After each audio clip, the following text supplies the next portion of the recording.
All right, let's take some notes. This is not what we're going to title it. We're going to title it Square Root. Square Root. And I'm going to use page 36. I know that's a mess. It'll be cleaner when we get to page 36. Here we go. So we're going to call today Square Roots. And what are we going to do? First off, we're going to use the symbol that looks like this. Now, I know it looks a lot like the dividing symbol, so this is not this. So we're going to say division.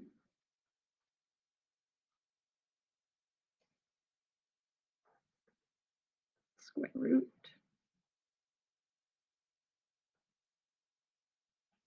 Okay, I want to make sure that we know the difference. This cute little angly thing here makes all the difference. Okay, so we're just going to go which. So what we need to do with square roots, what are they looking for? We need to find the number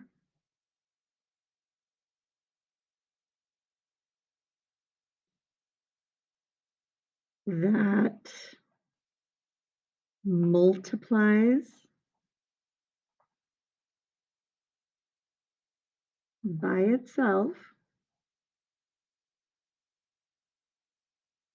to equal the number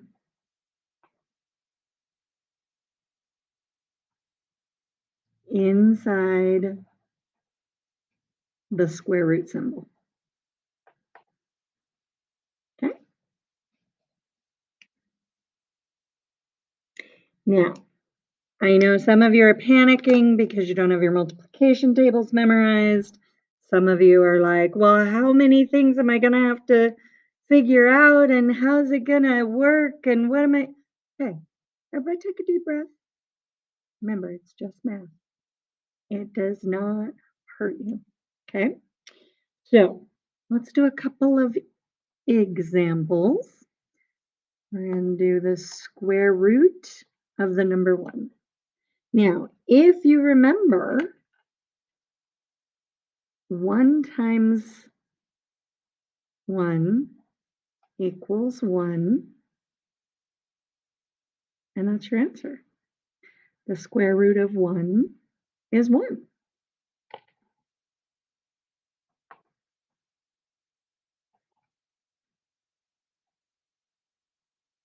Okay.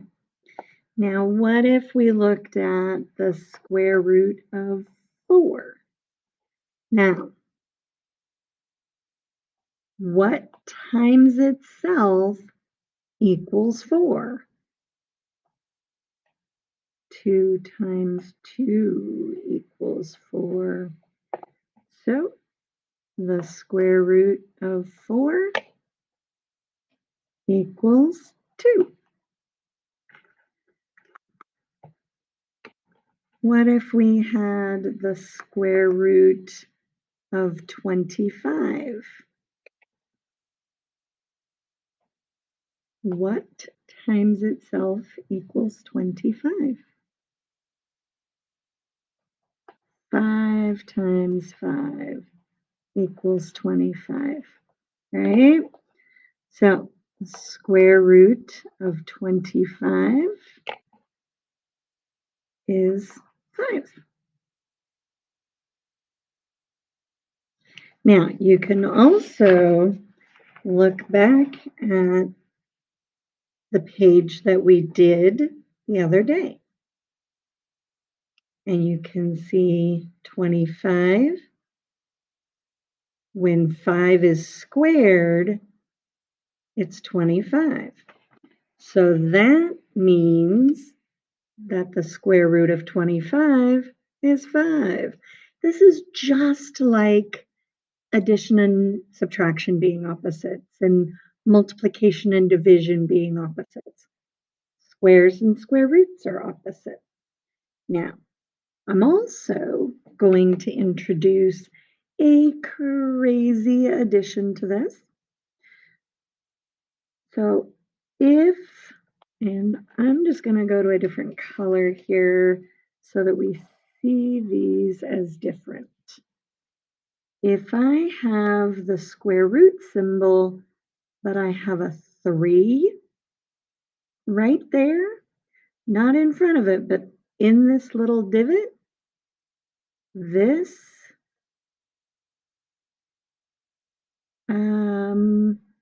is called a cube root.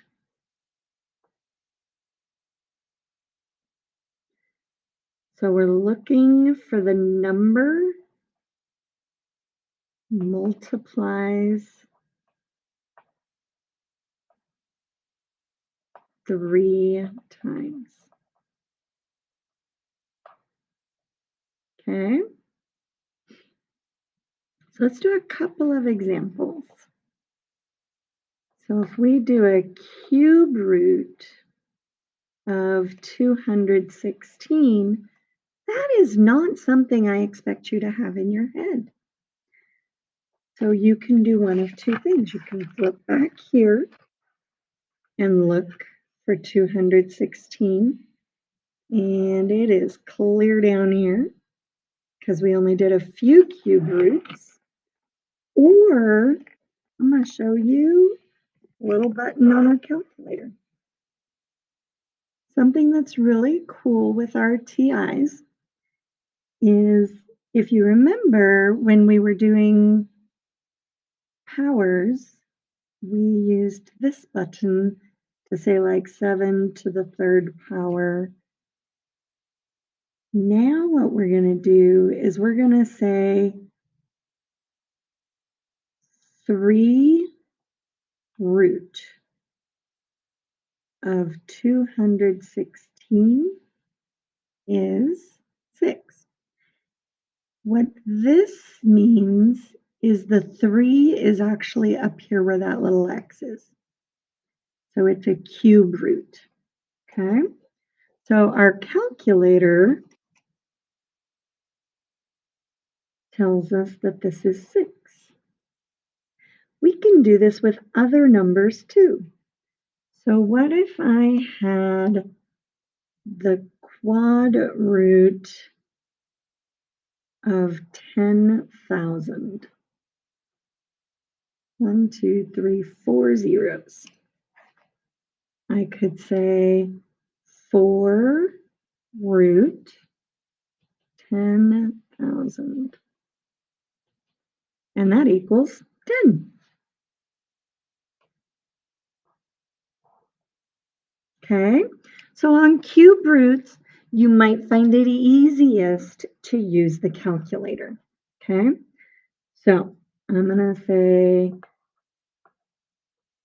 calculator number, second,